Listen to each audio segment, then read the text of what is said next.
आज हम Napoleon Bonaparte के बारे में और कुछ बातें जानेंगे। तो चलिए शुरू करते हैं। निदेशकों का खौफ। नेपोलियन अपनी बहादुरी के बल पर फ्रांस की जनता के दिलो दिमाग में बस चुका था, किंतु वह जानता था कि उसकी तेजी से बढ़ती लोकप्रियता निदेशकों के खौफ का कारण बन गई है, क्योंकि वह काफी समय से उनके परामर्शों को नहीं मान रहा था। उसकी यह वह सोचना गलत नहीं था। नेपोलियन की मनमानी से निदेशक क्षुब्ध थे, अतः उन्होंने नेपोलियन पर लगाम कसने का निर्णय लिया था।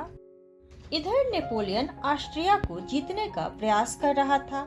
ऑस्ट्रिया के विरुद्ध खोले गए एक मोर्चे में नेपोलियन की सेना शत्रुओं से घिर गई थी। उसकी सेना के असंख्य सैनिकों को शत्रुओं ने गाजर मूली की तरह काट डाला था।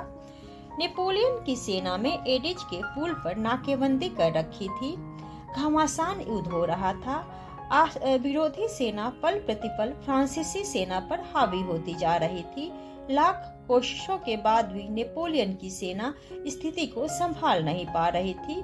उसका विश्वास डावाडोल होने लगा था। जब नेपोलियन को वहां की स्थिति का पता चला तो वह तुरंत अपने घोड़े पर सवार होकर स्थिति का जायजा लेने जा पहुंचा। वह अपने शब्दों के जादू से सैनिकों में जोश भर देना चाहता था, उनका मनोबल बढ़ाना चाहता था, किंतु वहां का भयावह दृश्य देखकर उसका हृदय कांप उठा। चारों तरफ फ्रांसीसी सैनिकों की कटी फटी लाशें नजर आ रही थी। शेष सेना दुश्मनों से युद्ध कर रही थी। नेपोलियन ने अपने युद्धरत सैनिकों की ओर देखा, जो नदी के पार जाने के लिए रास्ता बनाने के प्रयासों में लगे थे, किंतु उनका यह प्रयास असफल हो रहा था। शत्रु सेना फ्रांसीसी सैनिकों को पीछे हटने पर मजबूर कर देती थी। ऐसी स्थिति में नेपोलियन ने अपने सैनिकों का बार बार आह्वान किया।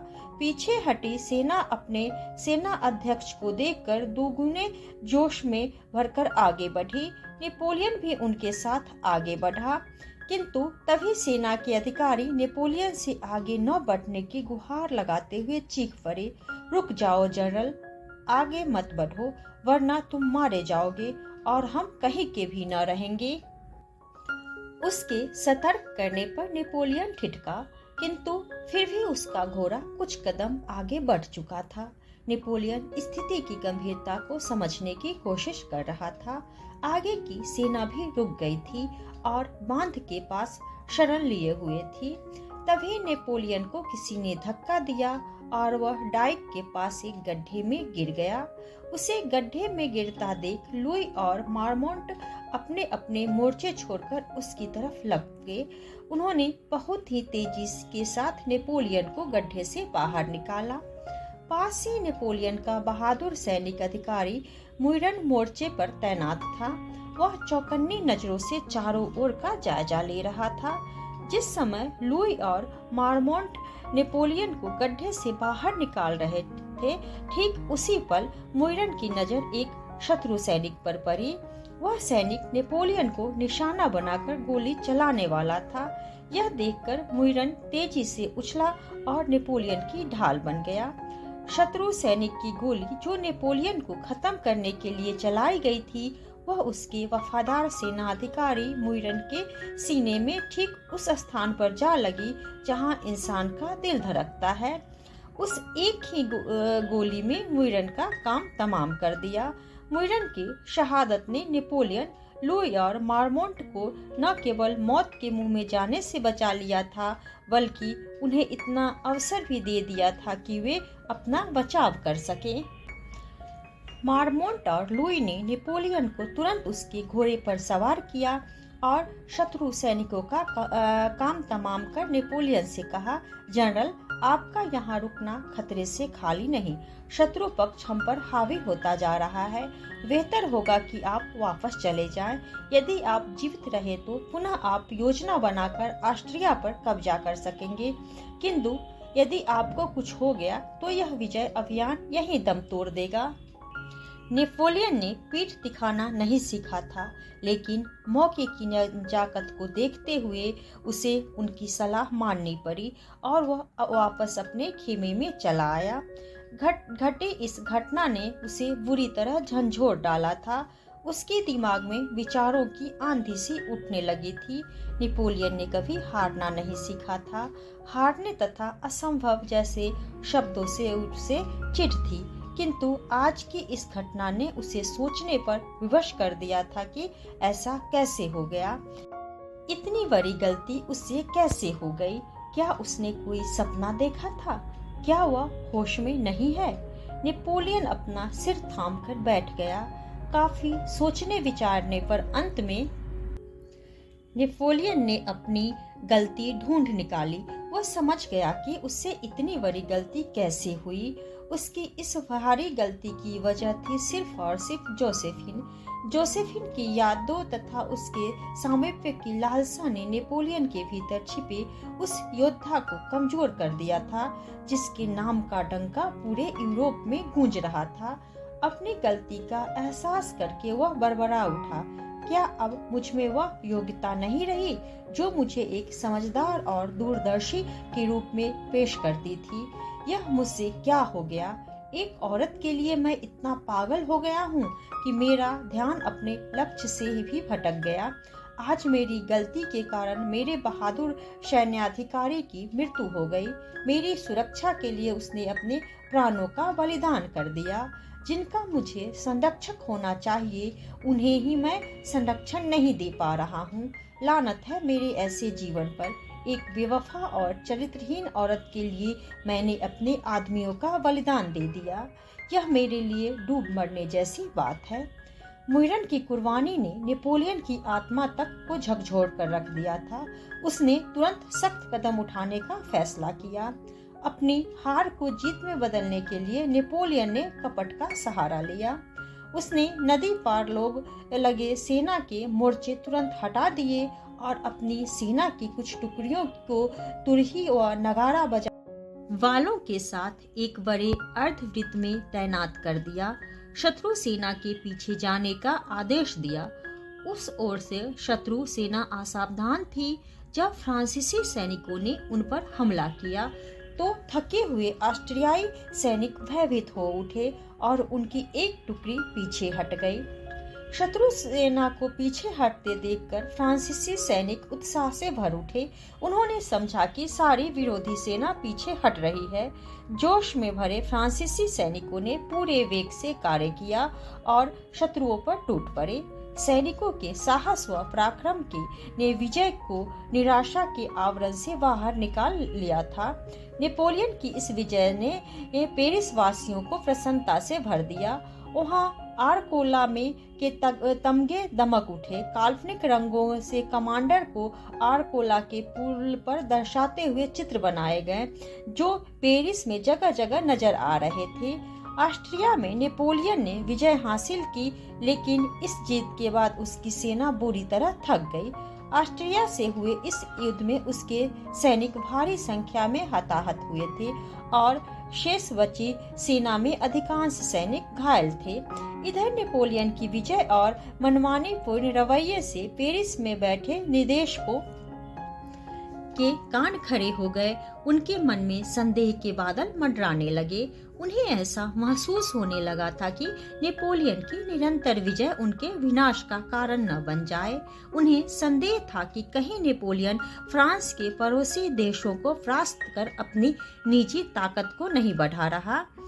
यदि ऐसा हुआ तो वह एक दिन फ्रांस की सत्ता को भी चुनौती दे सकता है और एक तानाशाह के रूप में फ्रांस सरकार को निरस्त कर सकता है।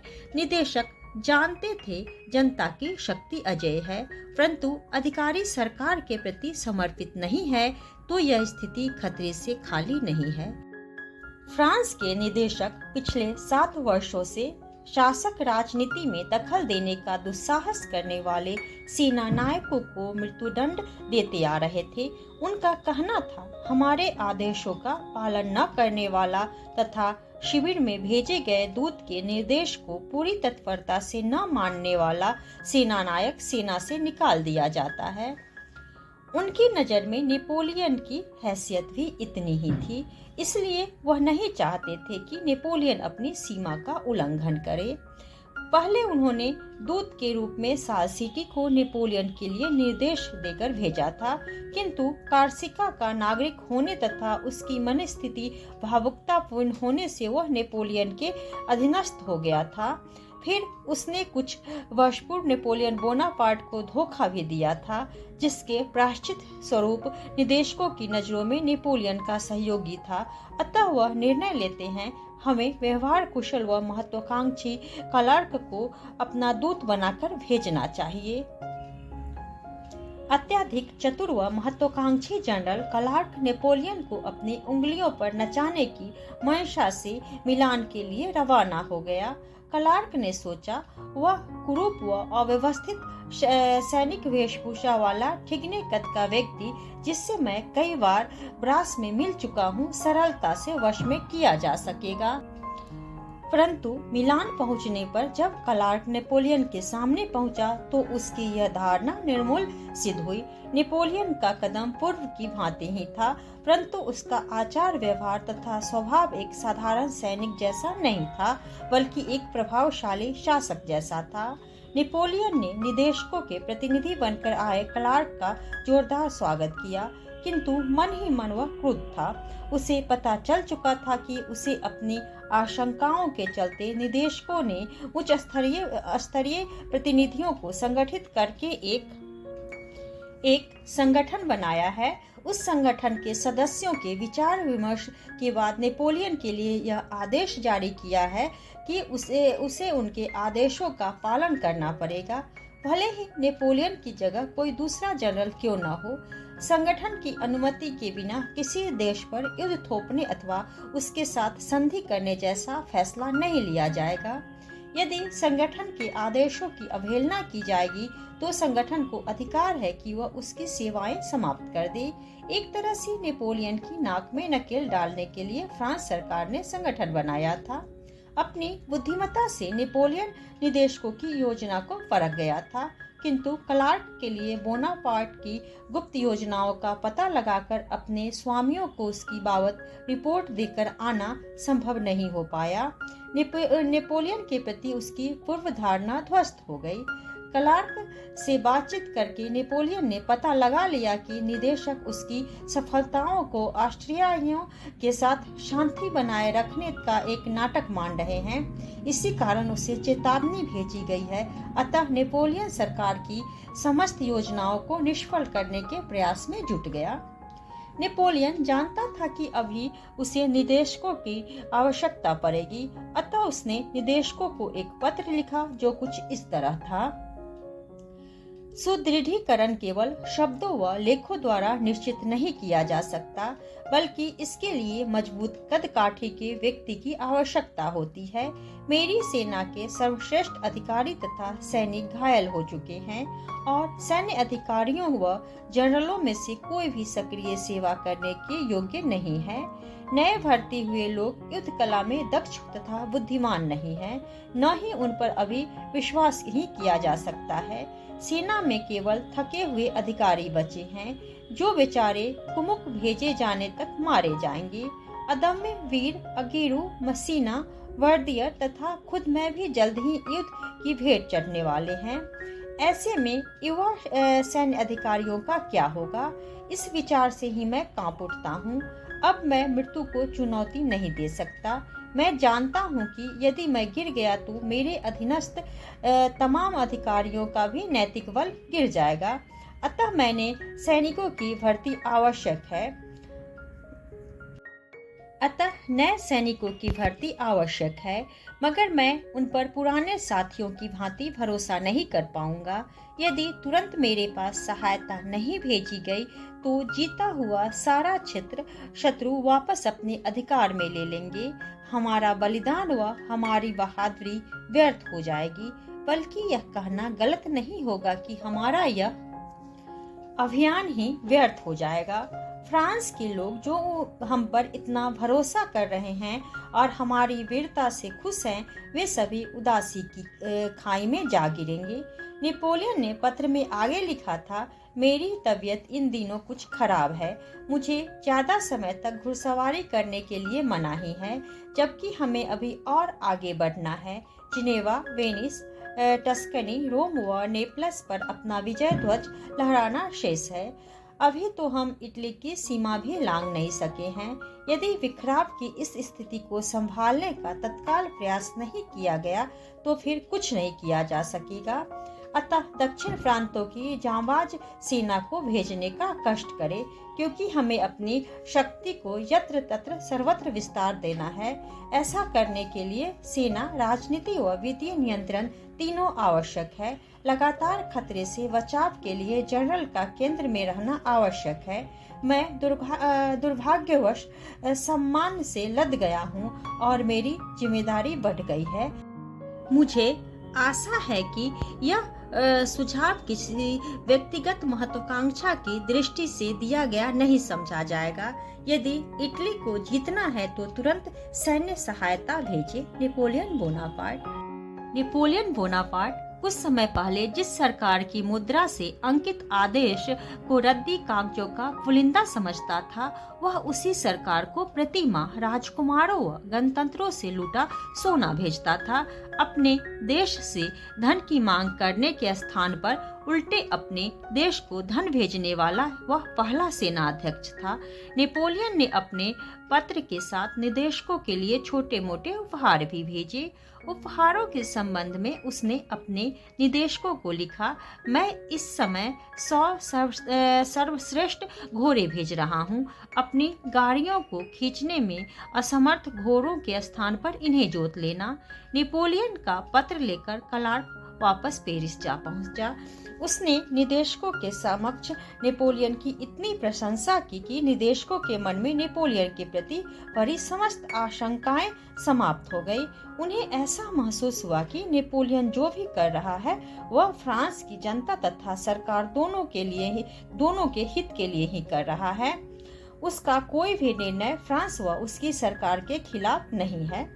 नेपोलियन पर विश्वास करके उसके निदेशकों ने उसकी मांग के अनुसार फ्रांस की केंद्रीय सेनाएं नेपोलियन के सहयोग के लिए भेज दी। केंद्रीय सेनाओं को अपनी कमान में लेने के बाद नेपोलियन शक्तिशाली हो गया।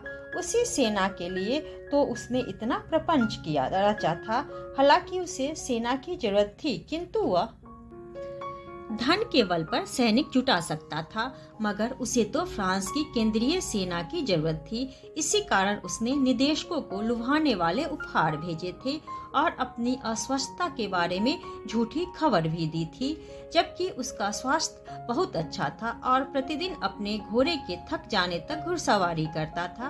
नेपोलियन पेरिस के कानून निर्माताओं से इसलिए नाराज था क्योंकि वे उसकी इच्छाओं के विपरीत जा रहे थे, किंतु यह सत्य था कि वह इटली में फ्रांस की शक्ति को मजबूत बना रहा था और पेरिस में अपने प्रभाव को पुख्ता कर रहा था। यह उसका नया दृष्टिकोण था। वह पूर्णतः स्वतंत्र होने का पक्षधर नहीं था और इटली को भी पूर्ण स्वतंत्र नहीं मानता था। वह सिसलपाइन गणतंत्र की स्थापना करने पर जोर दे रहा था और इटली का उपयोग अपनी योजना के अनुरूप करना चाहता था। यह सब वह निदेशकों की इच्छा के विरुद्ध करना चाहता था। उन निदेशकों में कार्नोट भी शामिल था, जिसे प्रजातंत्र की धारणा में विश्वास रखने वाला एक निदेशक माना जाता था, जबकि नेपोलियन की इच्छा थी कि फ्रांस के खेल में इटली उसके पास गिरवी रखा रहे। नेपोलियन ने केंद्र शासित सेनाओं का एक अलग संगठन बनाया, जिसका उद्देश्य एकीकृत यूरोप की स्थापना करना था। उसने उत्तरी इटली के 6 छोटे छोटे राज्यों को परस्पर मिलाया और उनका संविधान निर्धारित किया। तत्पश्चात उसने इटली की शासन व्यवस्था सुलझे हुए आदमियों के हाथों में सौंप दी। वह पूरी तरह निरंकुश शासक होने पर भी निर्धारित नीति सिद्धांतों के अनुसार कार्य करता था तथा व्यापक विषयों पर लचीला रुख अपनाता था। उसने बुद्धिमत्तापूर्ण घोषणा करते हुए कहा, ये राज्य हमारे साथ रहना चाहे या नहीं, परंतु इन्हें स्वतंत्र किया जाना है। अतः इस प्रकार स्वतंत्र किए गए राज्यों को अपने विशेष अधिकारों का उपभोग करने के उपलक्ष्य में शीघ्र ही हमें नगद धनराशि देनी होगी। साथ ही नेपोलियन ने यह भी घोषणा की कि फ्रांसीसी गणतंत्र ने तानाशाहों से भिड़ना व अपने शुभचिंतकों से मित्रता बढ़ाने की शपथ ली है। फ्रांस यूरोप के सभी देशों से तानाशाहों को उखाड़ फेंकेगा और नए गणराज्यों से दोस्ती का हाथ बढ़ाएगा। संविधान का यह सिद्धांत सेना के सिद्धांत जैसा ही है। जिस तानाशाह ने लंबार्डी को इतने समय तक गुलाम बनाए रखा था, उसी ने फ्रांस को बहुत नुकसान पहुंचाया है। एक धृष्ट तानाशाह की विजय सेना जीते गए राज्य में आतंक फैलाने के लिए विवश थी, लेकिन गणतंत्र की सेना ने अपने शत्रु राजाओं को समाप्त करने के लिए छेड़े गए युद्ध की समाप्ति के समय अपने द्वारा स्वतंत्र किए गए लोगों के साथ मित्रता का व्यवहार किया। संपत्ति की सुरक्षा करना, मानवता व धर्म के प्रति सम्मान की भाव रखना ही हमारा मुख्य सिद्धांत है। यह लंबार्डी के ऋणी हैं, उनके बंधु हैं तथा इसके बदले में लंबार्डी को अपने संसाधनों से हमारी सहायता करनी होगी। हमें रसद की आवश्यकता है। हम रसद की व्यवस्था नहीं कर सकते क्योंकि फ्रांस यहाँ से इतना दूर है कि हम चाह कर भी वहाँ से अपनी आवश्यकता की पूर्ति के लिए वहाँ से सहायता नहीं ले पाएंगे। हम विजय के कारण ही यहाँ से संसाधनों के उपभोग के सही हकदार बन गए हैं। हमें प्रांतों से 2 करोड़ फ्रैंक की वसूली करनी है। ये प्रांत इतने धनी हैं कि इन्हें इस राशि के भुगतान का भार किसी भी तरह से चिंताजनक या अप्रिय नहीं लगेगा। इसके बाद नेपोलियन अपनी इच्छा अनुसार ही गांवों, शिविरों, आयुधगारों तथा राज्यों से करों की वसूली करने लगा। वह प्रत्येक संधि के अनुच्छेदों में धन, बैलों व चित्रों की मांग करता था। बटोरे गए चित्रों तथा मूर्तियों को नेपोलियन पेरिस भेज देता था। उसका मानना था कि इससे पेरिस के लोगों का गौरव बढ़ेगा तथा उसकी लोकप्रियता भी बढ़ेगी। कर वसूली से नेपोलियन की ताकत दिन प्रतिदिन बढ़ती ही जा रही थी। पेरिस के निदेशक नेपोलियन की तरफ से गाफिल नहीं थे, किंतु वह चाहकर भी उसके खिलाफ कुछ नहीं कर सकते थे। इधर नेपोलियन ने भी निदेशकों पर अपनी निर्भरता खत्म कर दी थी। कर वसूली से प्राप्त धन से वह अपनी सेना का खर्च स्वयं चला रहा था। उसने फ्रांस से रसद लेना भी बंद कर दिया था। इटली वासियों से कर वसूल करते समय नेपोलियन घोंसलों में पंखा एकत्रित करने लगे। शिकारियों की भांति फ्रांसीसी सैनिकों के प्रति भी कठोर हो गया था। उसे किसी भी तरह की अनुशासनहीनता तनिक भी पसंद नहीं थी। इस संबंध में उसने एक पत्र में लिखा था, कमीशन के अधिकारी अपने खातों को सही नहीं रख रहे हैं, इसलिए सेना का खर्च वास्तविक खर्च से 5 गुना बढ़ गया है। भ्रष्टाचार तथा सट्टेबाजी जैसे दुर्गुण अपनी चरम सीमा पर हैं। सुधार के लिए केवल यही काम किया जा सकता है कि 3 सदस्यों वाली एक समिति नियुक्त की जाए। 3 दिन से लेकर 5 दिनों के भीतर जिस प्रत्येक बेईमान प्रशासक को गोली से उड़ाने का अधिकार हो। सूखी घास के स्टॉक का वजन कम पाए जाने पर वह घोषणा करता है, यह सर्वाधिक महत्वपूर्ण है कि इन दुष्टों में से कोई भी बचने न पाए। काफी दिनों से सेना व देश अभाव से पीड़ित है। उसके हस्ताक्षर किए असंख्य लेख पाए गए हैं, जिनमें इस प्रकार के लुटेरों पर नियंत्रण पाने के आदेश दिए गए हैं। एक बार जब नेपोलियन ने दुष्चरित्र महिलाओं का झुंड सेना शिविर के आसपास मंडराते हुए देखा तो उसने आदेश जारी किया था, इस सूचना के चिपकाए जाने के 24 घंटे बाद यदि बिना आज्ञा प्राप्त किए किसी महिला को सेना के बीच पाया गया तो उस दशा में उसके मुंह पर कालिख पोतकर उसे 2 घंटे जनता के बीच घुमाया जाएगा। एक ओर वह कठोर अनुशासन प्रिय सेना अध्यक्ष था तो दूसरी ओर उन दिनों युद्ध में अपनाई गई बर्बरता को समाप्त करने में प्रयासरत एक आदर्श मानवतावादी भी था। इस उपलक्ष्य में उसने आदेश जारी किए थे, लोगों से गुप्त तथ्यों को उगलवाने के लिए प्रयोग में लाए जा रहे घृणित व्यवहार का अंत किया जाना जरूरी है। इस प्रकार लोगों को उत्पीड़न करने का परिणाम यह होगा कि पीड़ित व्यक्ति विजेता को प्रसन्न करने के लिए झूठ बोलने पर मजबूर होगा। मैं मानवता और विवेक दोनों ही दृष्टि से ऐसे निंदनीय उपायों के प्रयोग पर रोक लगाता हूँ। इधर नेपोलियन ने इटली पर विजय प्राप्त की और उधर नेपोलियन की मां लितिजिया पेरिस छोड़कर अपने पुश्तैनी राज्य कार्सिका में रहने लगी। उसकी पत्नी जोसेफिन भी परिवार के साथ कार्सिका आ गई थी। पूरा परिवार फिर एक बार आन बान शान के साथ कार्सिका में रहने लगा। नेपोलियन ने एक कूटनीतिज्ञ के रूप में विदेश नीति के समस्त अंगों को मजबूत बनाया। उसे मालूम था कि चापलूसी और धन, मिथ्या भाषण व अस्पष्टवादिता आदि विदेश नीति के अंग हैं। इनके यथास्थान प्रयोग में उसे विलक्षण कुशलता प्राप्त थी। नेपोलियन रोम पर विजय प्राप्त करना चाहता था। वह बचपन से ही इस नगर के वैभव और प्रसिद्धि से सम्मोहित था। उसके विचार में रोम का शासक पोप ही एकमात्र ऐसा राजा था जिसे शस्त्र बल से हराना असंभव है।